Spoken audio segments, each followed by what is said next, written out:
All right, a little acceleration here.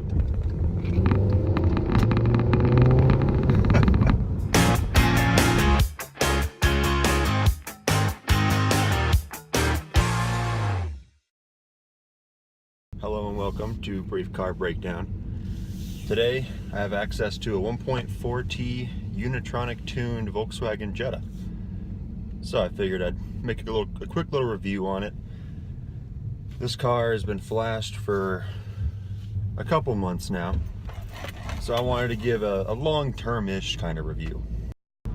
So when I was looking for an ECU tune, there were a lot of options out there. Not so much for the 1.4T, but if I had waited a little bit, I probably could have gone with a piggyback module. So what a piggyback module is you just hook it up to your mass airflow sensor and boost sensor and some other places, and then it'll intercept the signals and then send them to your ECU as lies, essentially. It tricks the ECU, which that means that the ECU is not in control of the engine. The car that I'm driving today has the full remap just because the ECU is in control of everything. It opens the wastegate a little bit longer to increase the boost. It actually changes the ignition timing. So 93 octanes required to achieve that. But every little bit of it is to increase power safely so the engine can actually handle it. When I started the video, I just kind of turned it on, so I wanted it to warm up. One of those things that you got to account for when you get a tuned car. It's not stock anymore, so you do have to pay attention a little bit to... My GTI just took off. But anyway, you really have to pay attention to your preventative maintenance, warming your car up, making sure you don't push it a little bit too hard. Now for the actual review of the tune, I'm telling you, from stock to this I didn't believe it would be such a big difference. The stock horsepower I think is about 150 horsepower, 185 pound-feet of torque. With the tune, you're running just 180 horsepower. It doesn't sound like much, but then you have 234 pound-feet of torque on the Stage 1 Plus. That's a big difference. I mean, you really feel that when you put the pedal down a little bit. Right now I can't do it, but in a second. And basically any time that I get to be able to drive this thing a little bit harder, I will. All right, a little acceleration here.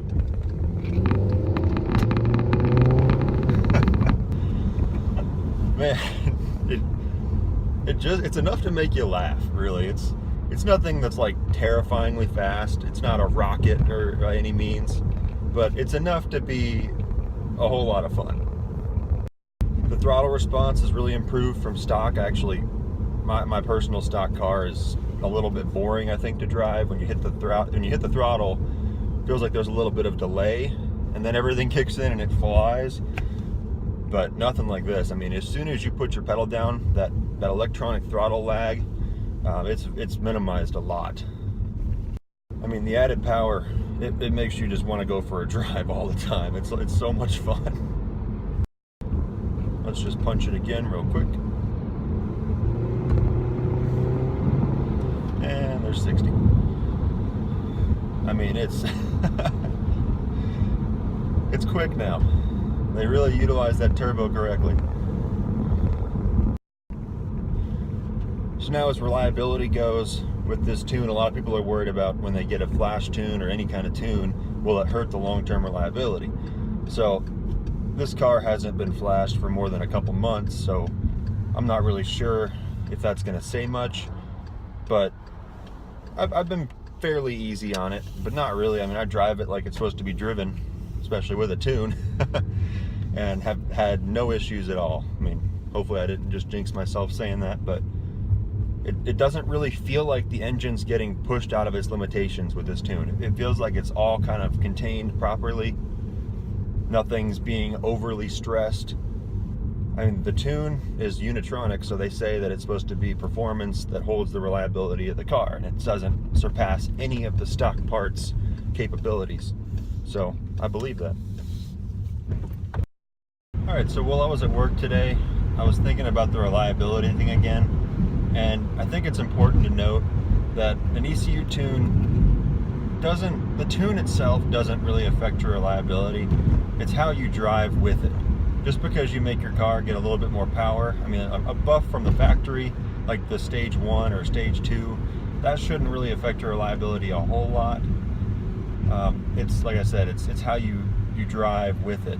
If you drive crazy with a stock tune, it's going to last longer than it would drive, or it would last longer than it would with a performance tune. And that's because the stock tune is so far down tuned for average drivers.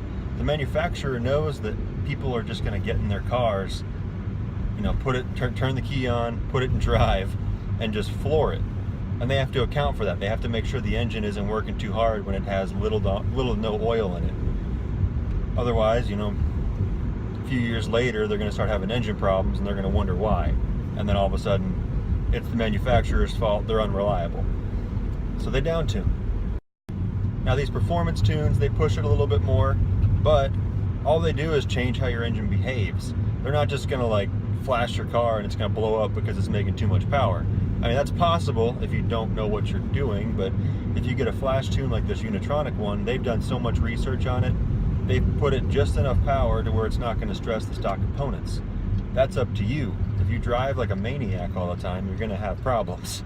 That's just kind of how it is on stock. It'll just be accelerated because you don't have that same protection that the stock tune gives you. I guess my point is, make sure you let your car warm up. Make sure you're not driving to redline every single day. I mean, have fun with it, but if you abuse the tune, you abuse your car, you really can't get mad if you have problems with it. The reason why mine's been pretty good so far is because I drive like it's a stock tune. I mean, I drive like it's from the factory. I don't floor it all the time. I just coast to red lights. And then whenever I have the chance, you know, I'll give it some gas and I have some fun with it, and it makes you smile. But if you're worried about reliability, it's not really the tune, it's how you drive with the tune. So I mean, I think if you're on the fence, I'm not trying to sell anybody anything here, but if you're on the fence about getting a tune because you're worried about it affecting your reliability, I wouldn't worry too much about it. If you can control yourself and actually take care of your car, one thing that's important is you're probably going to have to increase your service intervals a little bit. I've had my tune for about 4,000 miles. I got it when I had just gotten my oil changed. So now it looks like the oil is going to need a change here in a couple thousand more miles, which, I mean, you kind of expect it. It's a little bit hotter in the engine bay now. That kind of deteriorates the oil a little bit faster. But every 6,000 miles an oil change on synthetic, it's not too bad. I mean, it's not 10,000, but it's the price of fun. It's a lot of fun. But anyway, let's see if we can get another little acceleration leap here. Turning onto a straight road.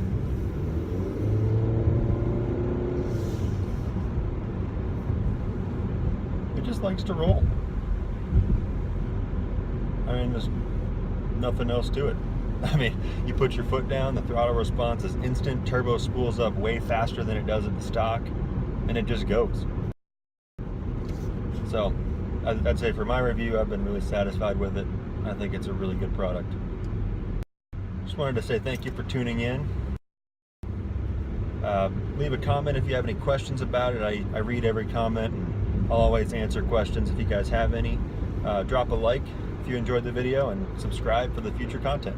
The channel's kind of new, but I'm going to be posting at least weekly, so stay tuned. Thank you.